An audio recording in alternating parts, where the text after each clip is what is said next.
Começa agora a guilhotina especial Cerrado dos Povos, Saberes e Biodiversidade. Eu sou Bianca Pio e estou aqui com Luiz Brasilino. Neste segundo episódio da série, vamos falar sobre desmatamento e resistência nos territórios.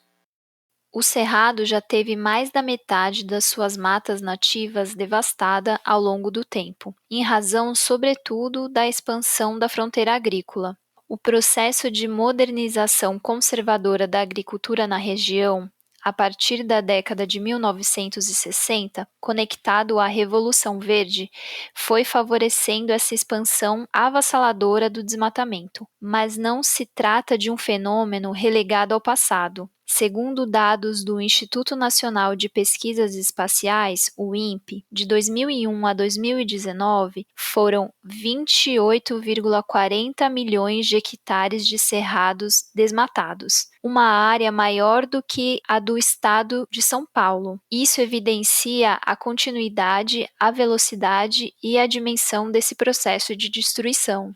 Parte significativa desse desmatamento se concentra na região conhecida como Mato Piba, uma área formada pelo estado do Tocantins e partes dos estados do Maranhão, Piauí e Bahia. A região recebeu incentivos públicos para a exploração do agronegócio durante a gestão de Cátia Abreu no Ministério da Agricultura e ainda segue nos planos dos investidores, inclusive internacionais. Para conhecer o quadro histórico dessa situação, vamos conversar com a Diana Aguiar, assessora política da Campanha Nacional em Defesa do Cerrado.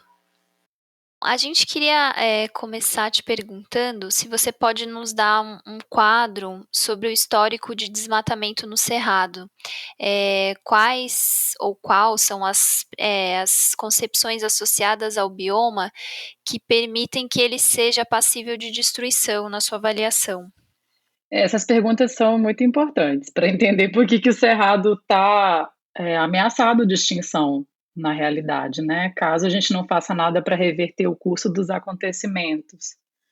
Então, se a gente pensar na história desse vasto território que veio a ser chamado Brasil, né? Os últimos 500 anos, desde a invasão colonial, foram transformando paisagens que levaram milênios de interação com os povos indígenas para se constituírem.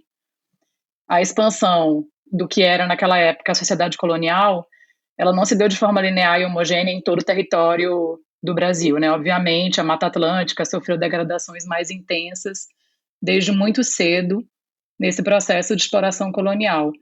Boa parte do Cerrado e da Amazônia tiveram por alguns séculos uma ocupação associada aos surtos de algumas mercadorias, como a borracha, o ouro. Mas até o final do século XIX, o controle do Estado sobre essas regiões era relativamente pequeno. E não é à toa que, em reação a isso, tantas ações do Estado no século XX tiveram como foco justamente a ocupação dessas regiões. Eu posso citar a Marcha para o Oeste, do Getúlio Vargas, as rodovias do Juscelino Kubitschek, em especial a Belém-Brasília e a Brasília-Porto Velho, o Programa de Integração Nacional e os projetos de colonização da ditadura militar, que é a época que foram construídas, por exemplo, a Transamazônica e a BR-163. Todas as rodovias que eu acabo de mencionar são eixos do desmatamento no Cerrado e na Amazônia. A abertura dessas estradas também esteve associada a um verdadeiro genocídio de povos indígenas, algo que foi documentado pelo relatório da Comissão Nacional da Verdade. Então, é importante ressaltar isso porque o desmatamento nessa escala é sempre equivalente à erosão da biodiversidade, né? A perda de saberes tradicionais associados a essa biodiversidade e a violência e conflitos territoriais. A gente pode até se perguntar quantos mundos indígenas desapareceram no rastro desse desmatamento. É algo, a meu ver, incalculável, imensurável. No Cerrado, esses processos foram especificamente marcados por um fenômeno fundamental que ocorreu no campo no Brasil durante a ditadura militar, que é a expansão da Revolução Verde, ou o que a gente convencionou chamar aqui de modernização conservadora da agricultura. Esse foi o momento em que surgiu a Embrapa, em que se estabeleceu o Programa de Desenvolvimento do Cerrado, o PRODECE, com a cooperação japonesa. Tudo isso foi confluindo num processo de adaptação da soja para o cultivo no Cerrado, que a gente chama de tropicalização da soja, e na expulsão, ou até extermínio, no caso de muitos povos indígenas. e de camponeses para dar lugar à expansão da fronteira agrícola. Essa foi uma época muito marcada pela violência no campo. E foi também o momento, e isso é interessante de entender essa correlação, foi o momento da ascensão da questão ambiental globalmente. Então, foi a época das grandes conferências da ONU, das primeiras grandes conferências da ONU sobre o tema, na década de 70.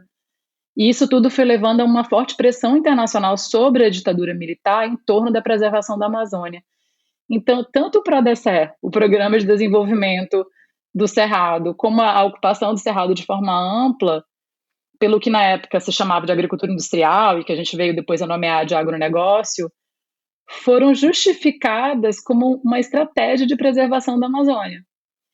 Eu até separei um trecho de uma fala do presidente da empresa responsável pelo PRODECER, que era o Campo, na época, em 1985. Ele disse assim, abre aspas, prossegue a ocupação da região amazônica, porém em solos selecionados, pois ainda persistem condições precárias de infraestrutura, riscos ecológicos e escasso conhecimento científico e tecnológico para a ampla utilização dos recursos amazônicos. O bom senso de atrair maior atenção para os cerrados enquanto se amadurece a solução amazônica deve ser considerado como uma histórica correção de rumos na busca de novas regiões agrícolas. Essa fala ela sintetiza como o Cerrado era visto naquela época como uma região pobre, infértil, de galhos retorcidos, sem relevância ecológica. Essa visão ainda persiste, obviamente, mas muita coisa mudou, e muita coisa mudou especialmente em razão da luta dos povos e comunidades do Cerrado e de movimentos, redes e organizações tais como a campanha em defesa do Cerrado. Mas só para vocês terem uma ideia de como isso ainda persiste, a agência de cooperação japonesa, a JICA, publicou um livro em 2016 para avaliar o PRODECER, né, esse programa de cooperação Brasil-Japão, que expandiu a ocupação da soja no Cerrado. E nesse livro eles celebravam, eu vou citar mais uma vez, abre aspas, a conservação de terra infértil em uma das regiões agrícolas mais produtivas do mundo, fecha aspas. Então, eles estão chamando o Cerrado de uma grande área de terra infértil. Para infértil para quê? Para quem? Né? Hoje, em pleno 2021, o agronegócio brasileiro está se mobilizando para que uma das principais mentes por trás desse processo, o Alisson Paulinelli, que foi ministro da Agricultura no governo Geisel, foi fundador da Embrapa, eles estão se mobilizando para que ele ganhe o Prêmio Nobel da Paz em razão desse processo. Então, paz de quem, né? É um escárnio, isso que está acontecendo. O grupo de pesquisa do professor Carlos Walter Porto Gonçalves, da Universidade Federal Fluminense, analisou os dados sobre os conflitos no campo da Comissão Pastoral da Terra e concluiu que entre 2003 e 2018, de um total de 7.300 localidades onde ocorreram conflitos por terra no campo brasileiro, 40% estavam no Cerrado e sua zona de transição. É a maior área de concentração dos conflitos no campo no Brasil. Essa é a herança da paz do agronegócio, né? Eu diria que a gente precisa inserir mais uma frase para a antipropaganda do agronegócio, algo que diga que o agro é guerra, e o Cerrado é o principal campo de batalha dessa guerra. Então, se a gente pegar os dados do INPE, a gente pode dizer que mais da metade do Cerrado foi desmatado, sobretudo para dar lugar a pastos e monocultivos, como resultado desse processo que seguiu mesmo depois da ditadura militar. Muitos pesquisadores, inclusive, dirão que é muito mais do que a metade, porque os satélites não conseguem captar com precisão grande parte das áreas degradadas e esse processo não desacelerou. Pelo contrário, nas fronteiras agrícolas mais recentes do Cerrado, esse processo está no auge no momento. Então, por exemplo, o Matopiba, que é aquela região do Cerrado que envolve os estados do Maranhão, Tocantins, Piauí e Bahia, foi mais desmatado nos últimos 20 anos do que nos 500 anos anteriores, para a gente ter uma ideia da aceleração do processo de desmatamento nessa parte do Cerrado. E esse desmatamento é muitíssimo associado à abertura de área para monocultivo de soja, que é voltada majoritariamente para exportação, né? Se as coisas continuarem nesse ritmo, e com esse governo, e com a guerra do agronegócio contra os povos do Cerrado, elas têm tudo para continuar nesse ritmo, o Cerrado vai se extinguir em alguns anos, e é fundamental entender isso e a gente se mobilizar contra esse processo. Diana, e como é que esse processo de desmatamento está associado ou vai se associando aí ao longo do tempo com a grilagem de terras? É possível apontar alguns momentos singulares aí dessa relação? Acho que uma primeira coisa para entender essa relação é entender que, do ponto de vista normativo, a origem de toda a terra brasileira é pública. Esse é um pressuposto que se estabeleceu com a Lei de Terras em 1850, e isso significa que toda terra sob propriedade privada teria que ter sido, em algum momento, destacada do patrimônio público e transferida para o patrimônio privado, cumprindo alguns critérios legais. Então, isso deveria ser facilmente identificável na cadeia dominial do registro do imóvel. Só que quando você analisa registros cartoriais de imóveis rurais privados, o mais comum é que você encontre fraudes grosseiras, que é aquilo que a gente convencionou a chamar de grilagem, né? Algumas coisas são importantes, no entanto, para entender a associação entre desmatamento e grilagem. Uma é que a apropriação privada e ilegal da terra, ela tem basicamente dois momentos importantes. Um é a tomada de controle da terra no chão. A outra é a falsificação do documento daquela terra no cartório. Uma coisa alimenta a outra. O desmatamento e a queima tem tudo a ver com isso, porque eles são usados para consolidar e dar aparência imediata de terra em uso agrícola, para dizer que aquela de fato é uma terra que está sendo usada. Só que desmatar custa caro. Então, quanto mais o grileiro achar que vai ser fácil falsificar o documento no cartório, mais recurso ele vai investir no desmatamento da terra que ele apropriou ilegalmente.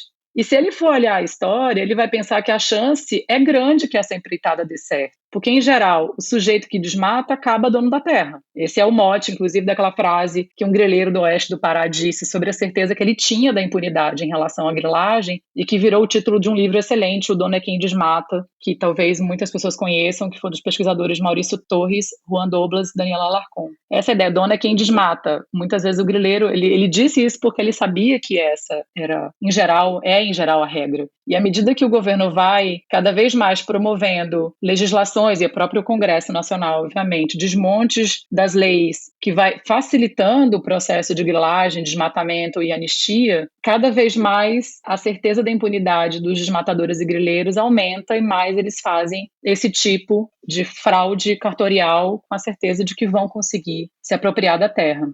Aliás, nesse diálogo com Maurício Torres, a gente foi entendendo uma forma bem interessante de enxergar isso em mapas, essa relação entre desmatamento e grilagem. Por exemplo, se você observa onde se concentra o desmatamento na Amazônia Legal, e aí você pode, inclusive, estou me referindo inclusive às áreas de cerrado dentro da Amazônia Legal, é justamente nas terras públicas não destinadas onde se concentra o desmatamento. Nas terras públicas destinadas, como terras indígenas, unidades de conservação, o desmatamento é contido. Aí alguém poderia achar que isso tem a ver com o fato de que o desmatador tem uma boa consciência, não vai entrar na terra indígena, não tem nada a ver com isso. O que acontece é que o crime organizado também sabe que terra pública que já está destinada não pode mais ser destacada do patrimônio público para ser transferida para o patrimônio privado, a não ser que haja uma desafetação da área, por exemplo, com a redução do perímetro de uma unidade de conservação. E como desmatar custa caro, não faz sentido para o grileiro investir no corte raso numa área da qual ele não vai se apropriar. Então, nessas áreas destinadas, o que acaba ocorrendo muitas vezes é outros tipos de crime, como o saqueio seletivo de madeira, que não é identificado no satélite como desmatamento, porque desmatamento é corte raso da vegetação nativa e é identificado por satélite quando ocorre num perímetro superior a 6,35 hectares.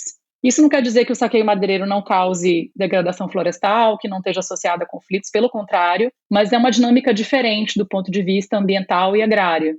O desmatamento está associado à grilagem e essas imagens de satélite, dentro ou no entorno de terras públicas destinadas, mostra isso. Então, para quem quiser entender mais sobre isso, a gente recomenda muito o dossiê que a gente acabou de lançar, que chama Agro é Fogo, Grilagem, Desmatamento e Incêndios na Amazônia, Cerrado e Pantanal, que está no link agroefogo.org.br.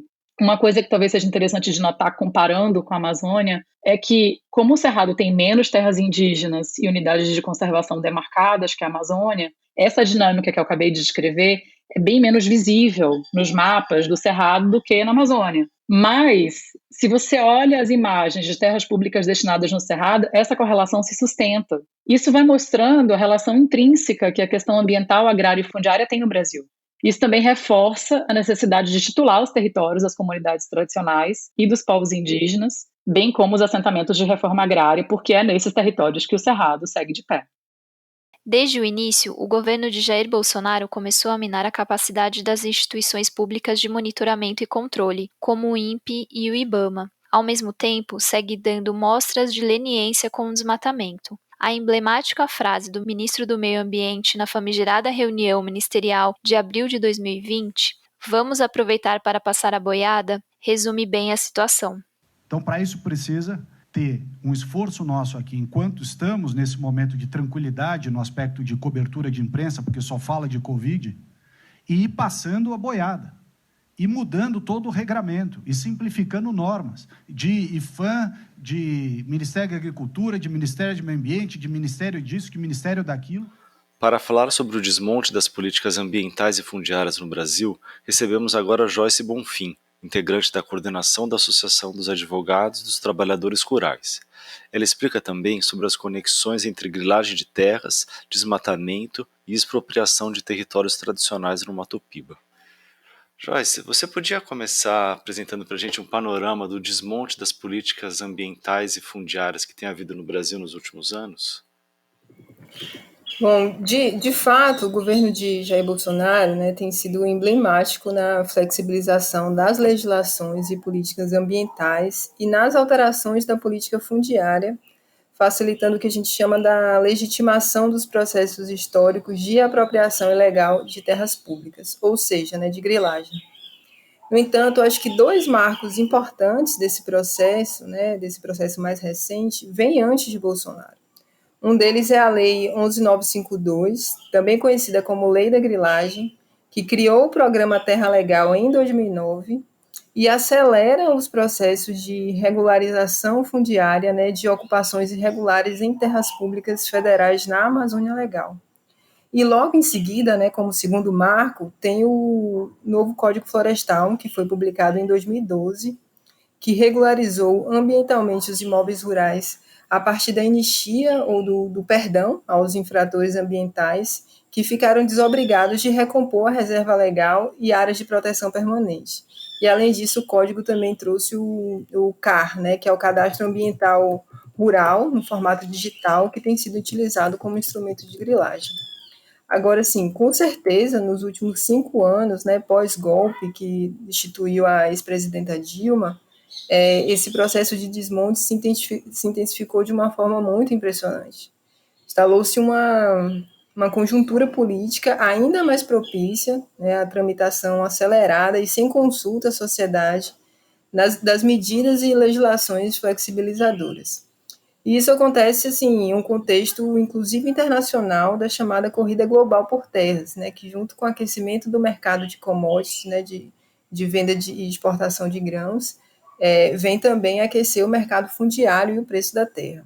Então, assim, não é exagero dizer que as alterações legislativas, esse processo de desmonte, né, promovidos nesse curto período de tempo, nos últimos 5 anos, e aquelas que ainda estão sendo elaboradas, né, gestadas agora, são mais drásticas e mais devastadoras do que as ocorridas nos últimos 500 anos. Então, desde a aprovação da Lei 13.465, que é também conhecida como Lei da Grilagem, né, são 3, né, a gente vai ver aqui na entrevista, que são 3 leis. Então, desde a aprovação dessa Lei 13.465, também apelidada, né, como Lei da Grilagem, que autoriza uma massiva transferência de propriedade pública e devoluta federal para grandes proprietários de terra, as alterações legislativas a partir de 2016, principalmente aí no governo Bolsonaro, indicam uma verdadeira ofensiva, né, voltada para a apropriação privada de terras e da natureza, e para a garantia de segurança jurídica aos proprietários de terras, aos produtores rurais e investidores. Então, além dessas que eu citei, o panorama das flexibilizações no governo Bolsonaro é bem extenso. No campo ambiental, a gente tem o corte drástico no orçamento, a troca de superintendentes, né, com um processo grande de presença de militares, né, de militarização, a lei da mordaça, né, que controla o que se fala e como se atua nos órgãos de fiscalização ambiental, principalmente o IBAMA e o ICMBio, né? Então tem um processo de interferência direta no IBAMA e no ICMBio e um controle que é feito nesses órgãos ambientais. Então não é à toa que as multas ambientais caíram nos últimos anos, né? Principalmente pós a gestão de Bolsonaro, em mais de 30%, e aí principalmente após a edição pelo próprio Jair Bolsonaro, né, do decreto 9760, em 2019, no qual as multas ambientais elas são suspensas até a realização de uma audiência de conciliação, né, de um acordo. Essa audiência discute acordos que podem envolver descontos que chegam aí até 60% do valor da multa, pode ter parcelamento, pode ter conversão das multas em serviços ambientais. Então, junto com isso, também vem a extinção aí de vários conselhos ambientais e alterações na política do CONAMA, né, que é o Conselho Nacional de Meio Ambiente, que é o principal conselho ambiental do país. E no campo fundiário, tem também mais uma medida provisória, mais uma chamada Lei da Grilagem, né, a terceira, que é a medida provisória 910, que teve como objetivo facilitar ainda mais os processos de regularização fundiária de terras federais na Amazônia Legal e, mais do que isso, fora dela também. Né? As outras duas anteriores, a de 2009, que eu falei que foi um marco inicial desse processo de desmonte, de sucateamento da política fundiária, a 13465 de 2016, elas eram voltadas para a Amazônia Legal. A medida provisória 910, ela amplia esse processo de regularização fundiária, de conversão de terra pública em terra privada para além da Amazônia Legal, né? Abarca o país inteiro, inclusive o Pantanal, que foi completamente incendiado aí desde o final do ano passado, desde o meio do ano passado. Então, essa medida provisória, ela pretendia, como eu falei, expandir a aplicação dessa lei 13465 para todo o país, permitindo a transferência para particulares de terras públicas de domínio do INCRA ou terras públicas da União, né? Mesmo fora da Amazônia Legal. Isso sem licitação, inclusive para empresas, né, para pessoas jurídicas. Essa medida provisória ela acabou caindo porque ela não foi referendada pelo Congresso Nacional, mas ela se transformou num novo projeto de lei, que é o PL 2633, que está em tramitação. Quanto aos territórios indígenas, você tem um envio aí pelo governo federal do projeto de lei 191 de 2020, que tem como objetivo liberar a mineração em terras indígenas. Tem a publicação de uma instrução normativa pela FUNAI que autoriza a certificação de propriedades particulares em territórios indígenas que ainda não concluíram seu procedimento de regularização, ou seja, terras indígenas não homologadas. E a resolução 04, né, que estabelece critérios chamados critérios complementares para o autorreconhecimento indígena, né, criando limitações a esse direito. E fora isso, toda a paralisação da política de reconhecimento e delimitação dos territórios indígenas e quilombolas, que está associada aí à troca de ministérios, mudanças de competências para a execução dessa política. E por fim, agora, né, no final do ano passado, teve a criação do programa Titula Brasil, que autoriza a regularização fundiária nas áreas da União e do INCRA, sendo realizada pelos municípios. Então, o programa cria aí o Núcleo Municipal de Regularização Fundiária, e sendo que as gestões municipais, elas, na verdade, elas são mais propensas às influências das forças econômicas, né? Elas não têm pouco recurso humano, têm pouco orçamento, e faz com que, na prática, se transfira a competência que deveria ser da União para os interesses privados e para as forças políticas locais, ou seja, para o poder local, né, para os municípios.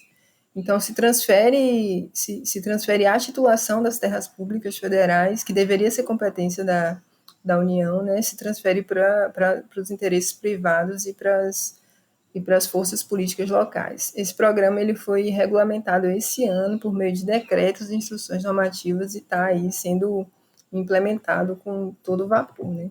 Então é isso, acho que o cenário é muito complexo e nos impõe um desafio assim, imenso de ao menos tentar colocar um freio mesmo, sabe, nesse trem, porque a sensação é de que a gente está no campo ambiental e no campo fundiário, a gente está num trem desgovernado, né? Ou melhor dizendo, assim, um trem muito bem governado para garantir os interesses das elites que estão aí conectadas direto ou indiretamente com o agronegócio. Perfeito. E Joyce, a ATR ela produziu o estudo Legalizando o Ilegal, Legislação Fundiária e Ambiental e a Expansão da Fronteira Agrícola no Mato Piba. Você pode contar para a gente quais foram as principais descobertas desse estudo que fazem essa conexão, né, entre grilagem de terras públicas, desmatamento, expropriação de territórios tradicionais no Mato Piba? Sim, o estudo, né, Legalizando o Ilegal, ele foi um pontapé para um estudo mais específico e mais aprofundado sobre essa interface entre desmatamento, grilagem e expropriação de territórios tradicionais do Mato Piba, que vai ser lançado em breve. A gente espera que até setembro a gente tenha esse material pronto. Mas no Legalizando, a gente analisou parte das legislações fundiárias que tratam sobre terras devolutas estaduais do Mato Piba, apresentando um pouco o caminho histórico percorrido por essas legislações e identificando as fragilidades institucionais que contribuem para o agravamento da problemática da grilagem. Ou seja, a gente refletiu no estudo de forma comparativa entre os 4 estados do Mato Piba, né, que é Maranhão, Tocantins, Piauí e Bahia, como as brechas legais no decorrer do século XX e também nos nossos dias atuais foram se abrindo para a legalização da grilagem.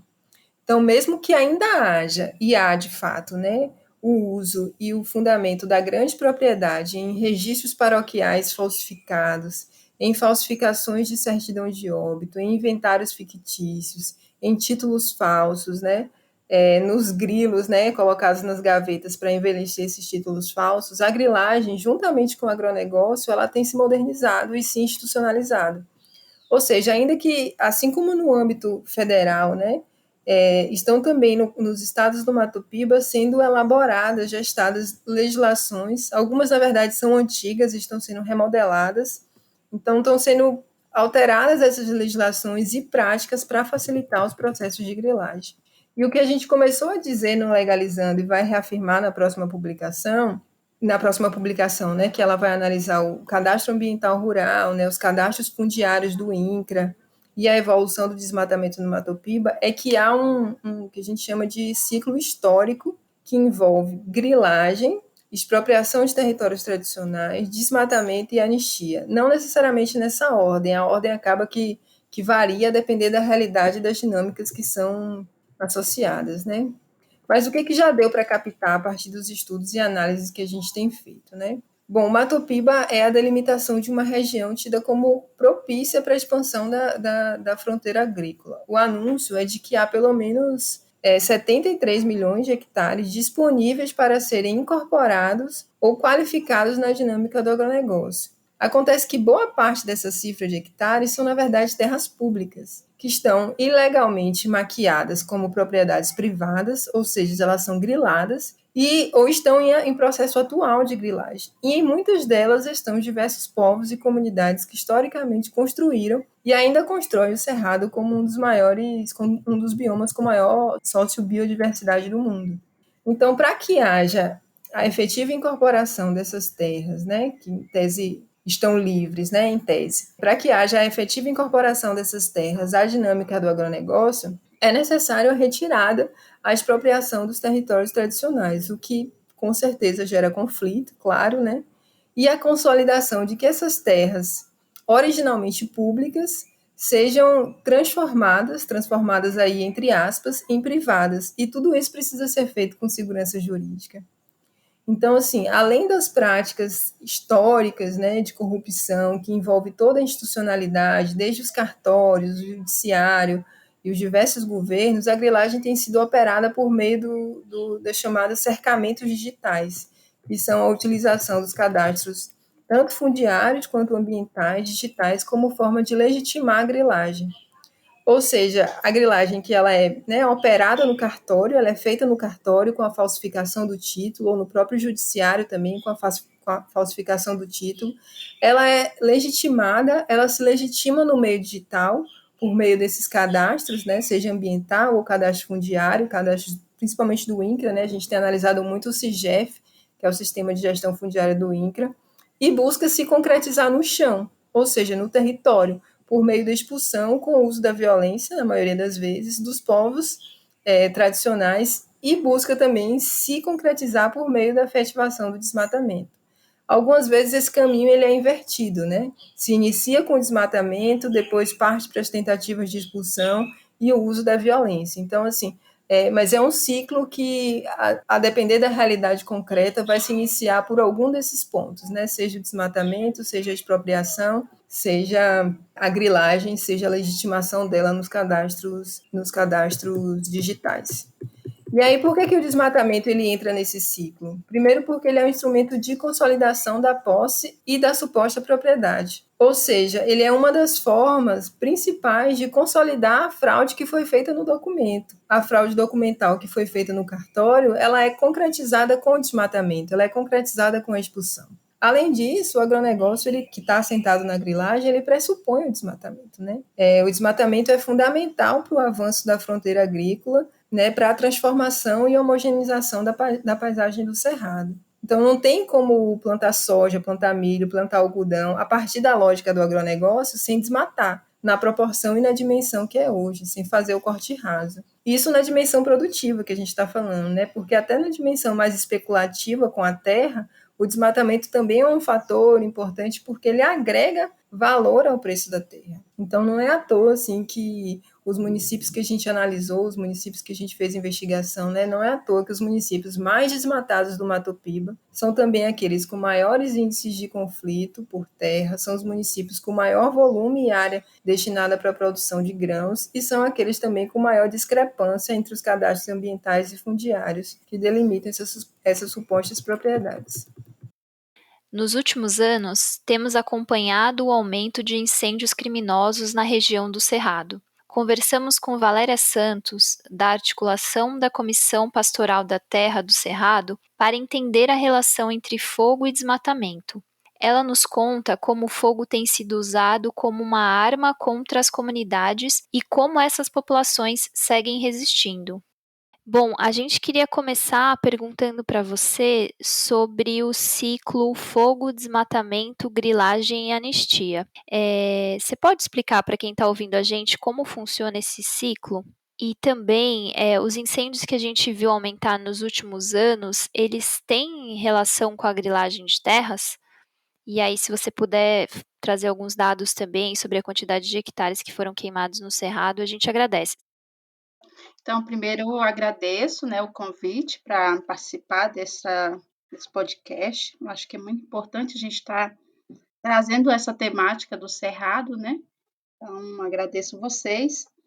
E dizer que esse ciclo, né, grilagem, desmatamento, incêndio, é um ciclo que vem de muito tempo, né? É um ciclo que vem aí desde a da década de 70, com essa ocupação, né, avassaladora do cerrado, né, pela produção de commodities, e especialmente aí depois dos anos 2000, né, com o avanço da produção de grãos de soja, esse ciclo de grilagem, ele se intensifica, né, e ao passar dos anos vai se intensificando também o desmatamento, né, e nos últimos anos, a gente vai percebendo que esse ciclo ele vai expandindo e entra em cena esses incêndios florestais, né?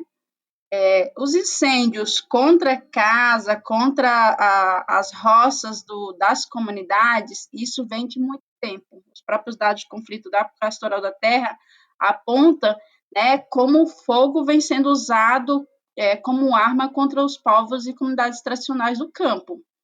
Mas os incêndios em grandes proporções, né, florestais, campos e floresta, ele vem se intensificando nos últimos anos, à medida que se intensifica também o avanço da fronteira agrícola, né? E aí, os dados e o próprio INPE aponta as regiões que têm maior intensidade, né, de focos de queimada. A gente percebe que está, né, nessa fronteira agrícola do Mato Piba, nesse arco de desmatamento, e aí acompanha, né, os dados, eles ali acompanham tanto no arco de desmatamento, também um arco ali dos incêndios, né, na fronteira do Mato Piba.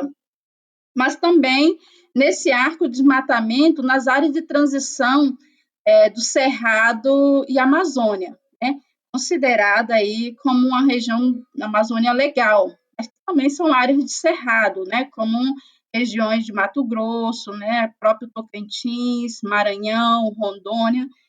Isso também se configura como uma região de arco dos conflitos no campo, desmatamento e incêndio nos últimos anos. Então, a gente vai percebendo que esse ciclo, ele caminha, né, lado a lado com os conflitos, né, contra as comunidades tradicionais, né, com a violência, assassinatos, expulsões, né, de comunidades, mesmo em tempo de pandemia como 2020.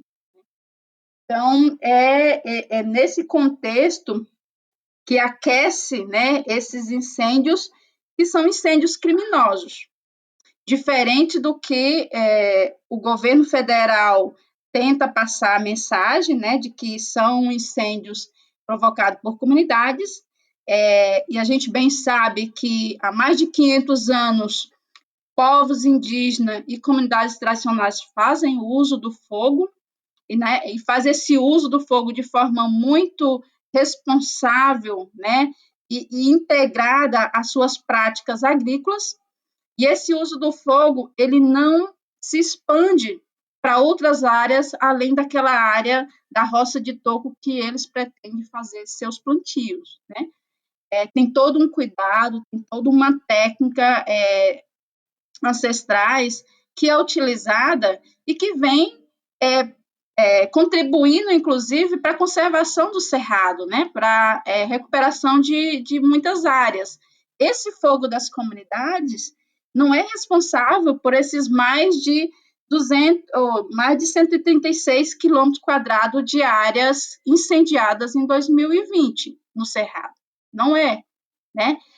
Essas áreas queimadas, né, em grandes extensões, é provocada por essa expansão, né, da fronteira agrícola, do agronegócio, das fazendas, articulado num processo de grilagem de terra. O fogo mesmo como um instrumento, né, os incêndios como um instrumento de expansão das áreas griladas, né, de comprovar posse dessas áreas, né, assim como o desmatamento, e que muitas vezes utiliza o próprio CAR, né, como um instrumento de garantir, comprovar essa posse, né? Acho que era legal explicar o que é o CAR, né, Valéria? Que é o Cadastro Ambiental Rural, né? É isso? Isso, o CAR é o Cadastro Ambiental Rural, né? Que né, as fazendas fazem, né, esse cadastro, as comunidades também vêm fazendo, mas que tem uma sobreposição muito grande, né, de CAR nas áreas áreas públicas, né? Que muitas vezes são áreas ocupadas, a grande maioria das vezes são áreas ocupadas por comunidades tradicionais.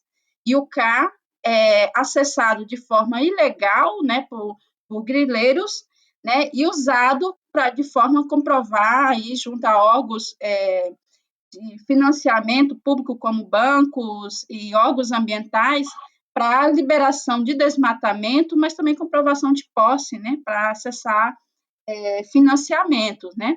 Muitas dessas fazendas, tanto da pecuária de corte como fazendas produtoras de soja, estão produzindo e estão expandindo a sua produção em áreas desmatadas de forma ilegal, áreas griladas, né, mas que tem o CAR, né, e que eles acessam e liberação de áreas de desmatamento e financiamento usando o CAR como, às vezes, o único documento que comprova ali a posse, né? Então, Valéria, esses incêndios que a gente viu aumentar muito nos últimos anos, eles têm relação direta com a grilagem de terras? E aí talvez valeria a pena explicar um pouco para quem está ouvindo o que significa essa grilagem de terras, né? Como é que funciona esse processo de grilar terras? Então, Bianca, o processo de grilagem de terra, ele começa muitas vezes no próprio local, né? Ali nos próprios municípios, né? Ele alcança sujeitos, né, atores com poder aquisitivo maiores, mas acontece também ali a nível local, através dos cartórios, né? Através de políticos locais, de pessoas influentes que fazem a identificação dessas áreas públicas, né, através de técnicos de campo, né, agrimensores que fazem levantamento dessas áreas e vão fazendo a negociação dessas áreas com grileiros com poder aquisitivo, né? Se a gente pegar no Cerrado, nessa região do Mato Piba, por exemplo, é uma região que tem sido invadida, literalmente, por pessoas do sul e sudeste do Brasil. Muitos que nunca estiveram, né, nunca vieram na região. Vem depois que consegue alguma forma de comprovar, né, de documentos ilegais, claro, comprovar aí essa área, né? Então, existe aí uma cadeia, né, que envolve vários atores no processo de grilagem. A grilagem, né, ela acontece nessa falsa documentação, né, de cartório. O CAR tem contribuído, né, o Cadastro Ambiental Rural tem contribuído também nesse processo de grilagem, e ela se dá em campo com o desmatamento, né? Uma das primeiras ações dos grileiros é desmatar, né, para comprovar a posse, né, para comprovar que tem ali alguma benfeitoria na área, né? E esse processo ele vai avançando com várias violências contra as comunidades, né, contra os povos que ocupam essas áreas, porque essas áreas elas não são áreas vazias como pautado no discurso, né, muitas vezes do próprio Estado brasileiro e dos grupos ligados ao agronegócio, né, como se fosse um vazio demográfico. Não é. Existem várias populações ocupando essas áreas e esses grileiros chegam, né, violando todo o modo de vida, né, todos os direitos territoriais dessa população, né? E tem aí, claro, muitas vezes políticas do próprio Estado brasileiro que vai legalizando todo esse processo, né? Como, por exemplo, o programa Terra Legal, né? Que a nível de Amazônia Legal vem contribuindo com a legalização, né, da grilagem de terra, né? E várias outras tentativas do governo federal, através das novas PLs, de tentar legalizar essas áreas. Uma outra coisa, né, dentro desse processo da grilagem e desmatamento são as anistias, né? E os grileiros desmatam, né, e muitas vezes nem conseguindo as licenças ambientais, porque nos casos específicos consegue, às vezes, uma licença ambiental para uma determinada área pequena, né, o dito desmatamento legal, mas desmata, às vezes, o dobro, o triplo daquela área, né? E quando é notificado, né, que ocorre as multas, como, né, os dados apontam, né, as milhões de multas que existem, né, o governo, o Estado brasileiro vem, né, anistiando, né, esses sujeitos, esses atores que vêm provocando o desmatamento, né? E aí esse processo da anistia parece como se fosse uma premiação, né? Uma premiação para aqueles que desmatam, porque não, né, com todo o questionamento, com todas as denúncias feitas, ainda assim o Estado brasileiro, em vários momentos no passado, lá por 2012, aconteceu anistia de desmatamento, e nos últimos anos, com o governo Bolsonaro, isso vem sendo, né, uma prática recorrente, né, como se fosse mesmo ou abrindo a porteira para a boiada passar, né, dando aí um sinal verde para fazer o desmatamento mesmo que não tem punição, né?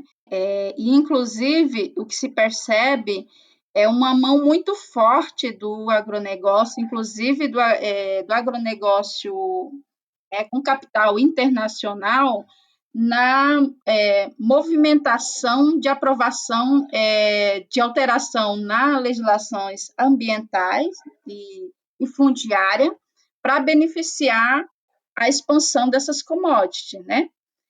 Se a gente pegar, por exemplo, o período de 2019, né, e 2020, período mais crítico de desmatamento e incêndio, né, e 2020, um período que ele né, se acentua ainda mais essa crise que estamos vivendo, né, com a pandemia, o agronegócio cresceu, né, enquanto outros setores, né, passavam por um momento difícil de crise, enquanto a humanidade passava por um momento de crise, o agronegócio cresceu, né, cresceu a nível, né, considerável, né.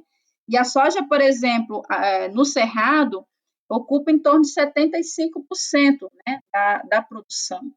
E isso tem uma responsabilidade, né, muito grande com todas essas áreas desmatadas, né? Então, existe muito mais soja, né, plantada no Cerrado do que qualquer uma outra produção.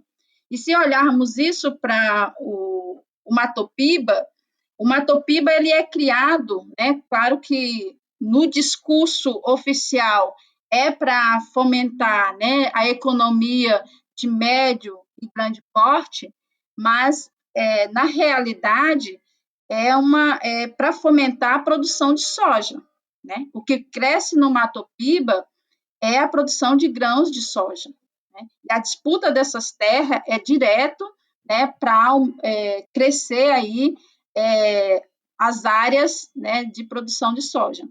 E a relação direta, né, também com os incêndios, se pegarmos os focos de incêndio, estão muito concentrados nesse arco de controle, né, de produção de soja, desde o Matopiba, passando pelo centro-oeste, né, e chegando, né, na Bolívia, né.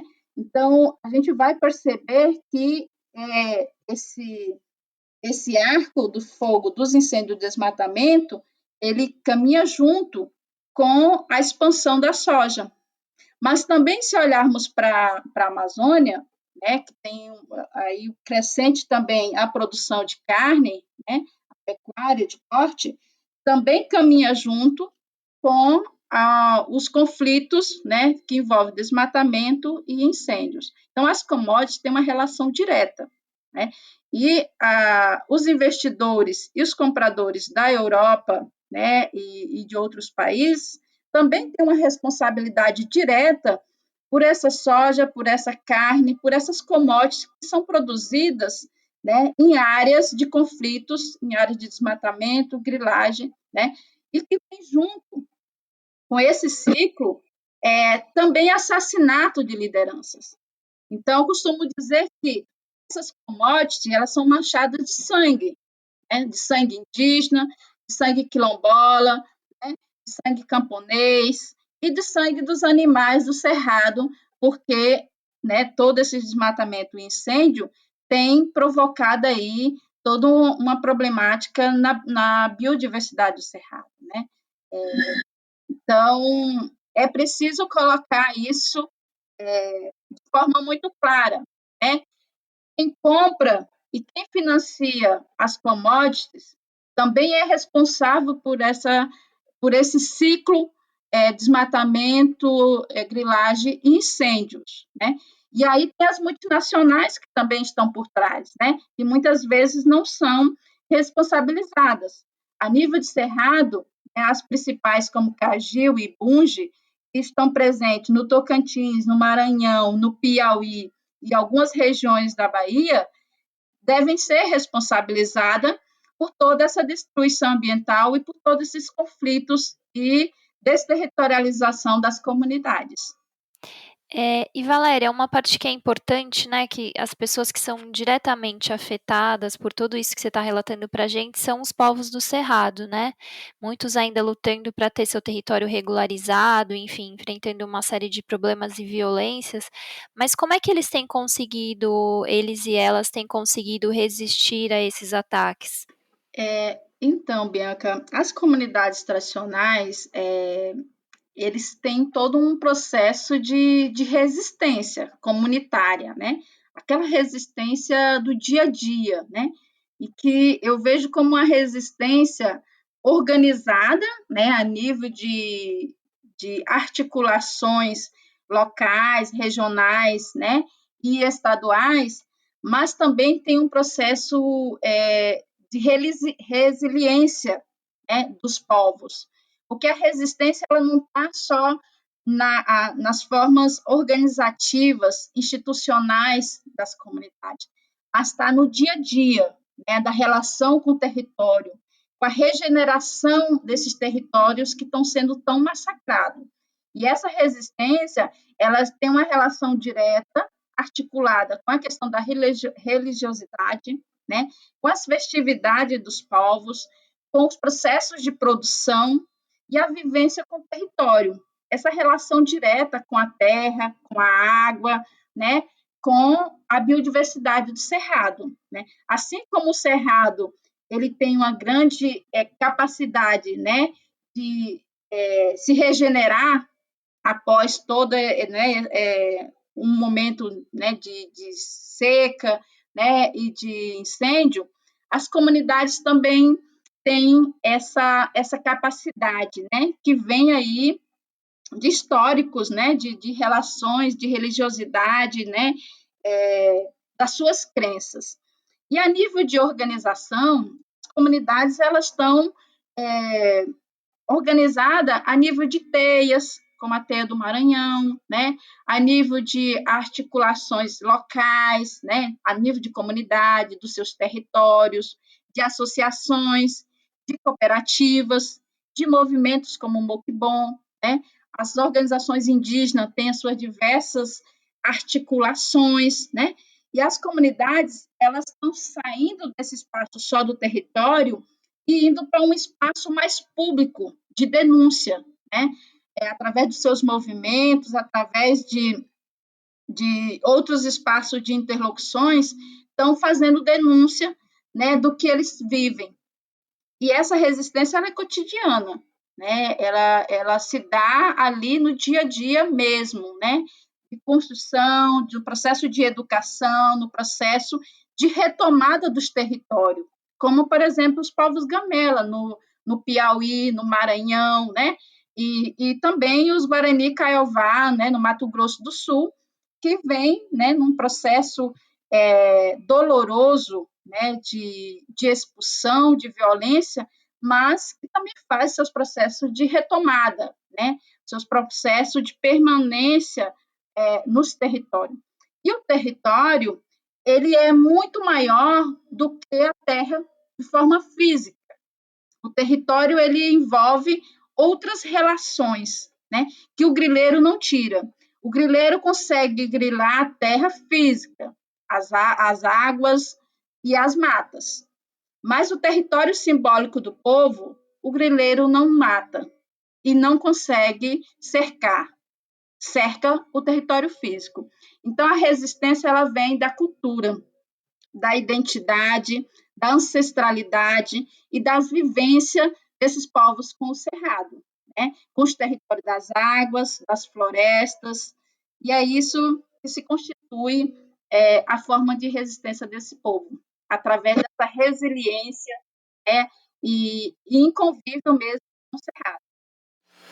Apesar de toda essa história de violência e devastação no Cerrado, povos e comunidades tradicionais seguem lutando para manter seus territórios de direito e assegurar a conservação das matas, da biodiversidade e das águas, base fundamental para a reprodução sociocultural de seus modos de vida. Por isso, perguntamos a nossas entrevistadas por que não podemos falar em conservação ambiental sem falar na regularização dos territórios dos povos e comunidades tradicionais. Então, a conservação, né, da biodiversidade do cerrado, mas de qualquer outro bioma, só é possível, né, com a permanência dos povos no território, com os pés dos povos nas terras do cerrado, porque são esses povos que guardam a água, são esses povos que mantêm, né, os campos e florestas em pé. Se ainda há cerrado, como a própria campanha de cerrado, né, trabalha a partir desse dizer dos povos, se ainda há cerrado em pé, é porque existem esses povos nos territórios. Os únicos refúgios de cerrado é nas áreas das comunidades tradicionais e dos povos indígenas, né? Então, é necessário garantir os direitos territoriais das comunidades para que a gente faça essa conservação do cerrado, da sua biodiversidade. Os rios que ainda existem, né, as águas limpas que ainda existem, são as águas que estão dentro do território. Né?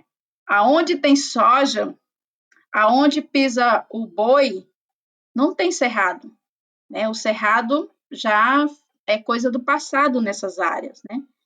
Então, esses poucos, 40%, né, de cerrado ainda existente, encontramos esse cerrado aonde tem os povos. E é uma questão também de justiça social com esses povos. O cerrado, ele é um território, ele não é um bioma em si só. Ele é um território, um grande território desses povos.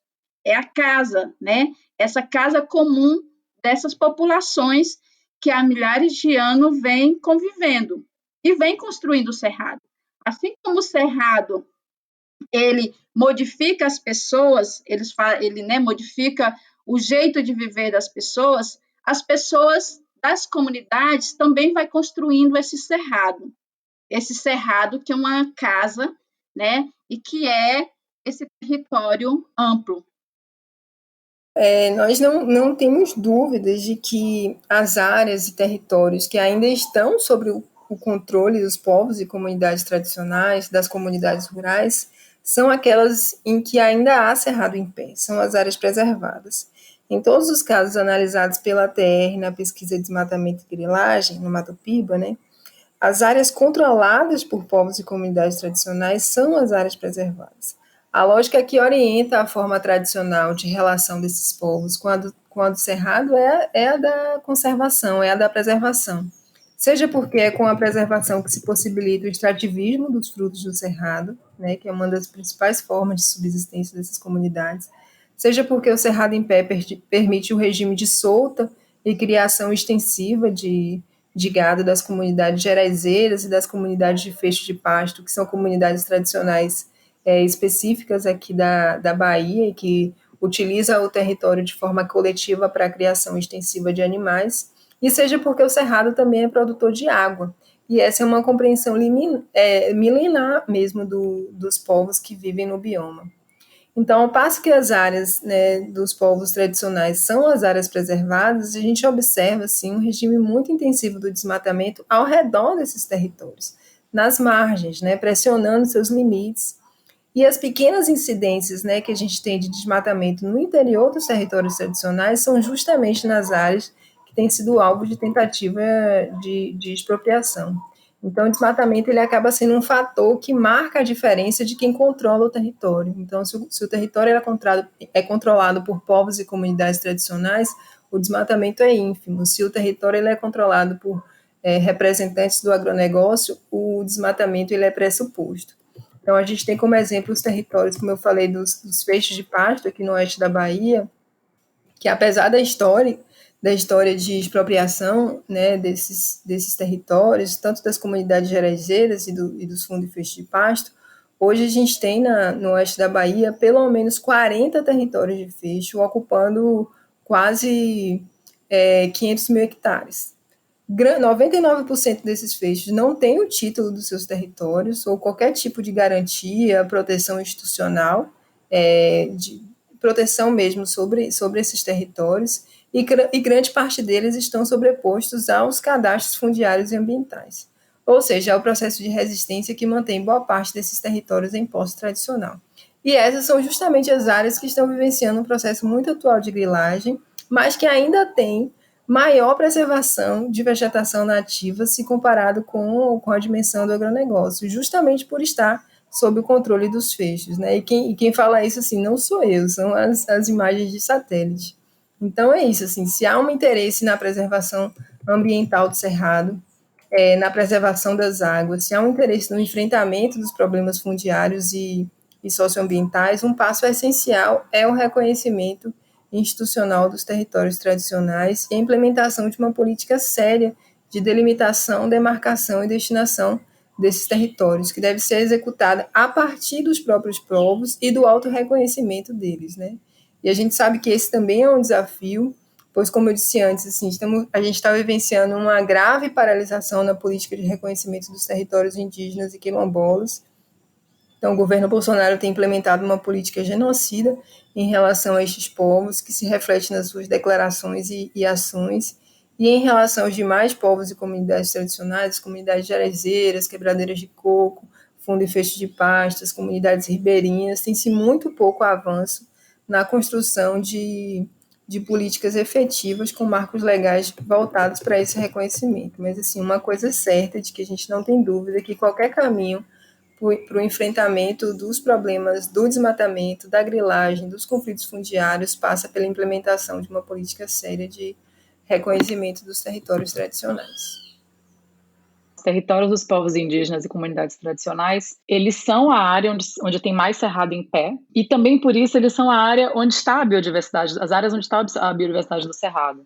E ao contrário daquelas visões depreciativas sobre o cerrado é a savana mais biodiversa do mundo, ela chega a abrigar 5% da biodiversidade do planeta, e isso é imenso. Ao mesmo tempo, o cerrado é uma área de ocupação humana bastante antiga. Os primeiros habitantes dessa região, os povos da tradição Itaparica, remontam a algo entre 15 mil e 12 mil anos antes do tempo presente. Os estudos do Altair Salles mostram isso. Esses povos da tradição Itaparica, aliás, eles já transitavam e se adaptavam às diversas paisagens do cerrado, às chapadas, os vales, inclusive antes de que a floresta amazônica sequer existisse. A floresta ela se constituiu sobre onde havia savana, após a transição para a era atual que a gente vive, que é o Holoceno. Então, o manejo dos povos do que na época eram savanas contribuiu para a própria constituição da biodiversidade da floresta amazônica. Isso é algo que muitas vezes as pessoas não entendem. Os destinos da floresta e do cerrado sempre tiveram conectados e seguem conectados, porque o cerrado também é o berço das águas e muitos dos rios amazônicos nascem no cerrado, assim como o cerrado também banha a parte dos seus rios, outras regiões do país, a Caatinga com o Rio São Francisco e o Rio Paraguai-Paraná, descendo até para os outros países da região. E isso tem tudo a ver, inclusive, com o cerrado em pé, porque o cerrado é o berço das águas, porque a vegetação do cerrado, com suas raízes profundas, captam a água da chuva e alimentam os lençóis freáticos e os aquíferos que vão dar vazão a esses rios. Então está tudo muito interligado, né? Os povos indígenas e as comunidades tradicionais do Cerrado são herdeiros dos saberes tradicionais que esses povos da tradição Itaparica já estavam constituindo há mais de 10 mil anos. Então, vocês imaginam o que é essa riqueza de adaptação aos diversos agroecossistemas do Cerrado. Então, nos territórios dessas povos e comunidades, a gente não encontra só o Cerrado em pé, e só a biodiversidade que esse cerrado em pé representa, mas a gente encontra também uma riqueza de conhecimentos associados à biodiversidade que vão se perdendo junto com o desmatamento e com a expulsão dos povos. Então, são coisas muito conectadas. Por isso que a gente diz, a melhor forma de proteger tudo isso é proteger e defender os direitos territoriais dos povos do Cerrado, para que esses saberes continuem a se operacionalizar na relação com as paisagens do Cerrado, multiplicando essas riquezas para as próximas gerações também poderem se maravilhar com as belezas e riquezas do Cerrado. Esta série terá ainda mais um episódio sobre soberania alimentar. Se você ainda não ouviu o primeiro episódio sobre as mulheres do Cerrado, convidamos você a ouvir. Essa série tem o apoio da ActionAid e da Campanha Nacional em Defesa do Cerrado. Para ler os materiais usados na pesquisa para o episódio, acesse campanhacerrado.org.br. A produção, o roteiro e a apresentação foram de Bianca Pio e Luiz Brasilino. Apoio de Samantha Prado e edição Débora Pio. Esperamos que tenham gostado. Sigam acompanhando Guilhotina e daqui 2 semanas tem o último episódio da série Cerrado dos Povos, Saberes e Biodiversidade.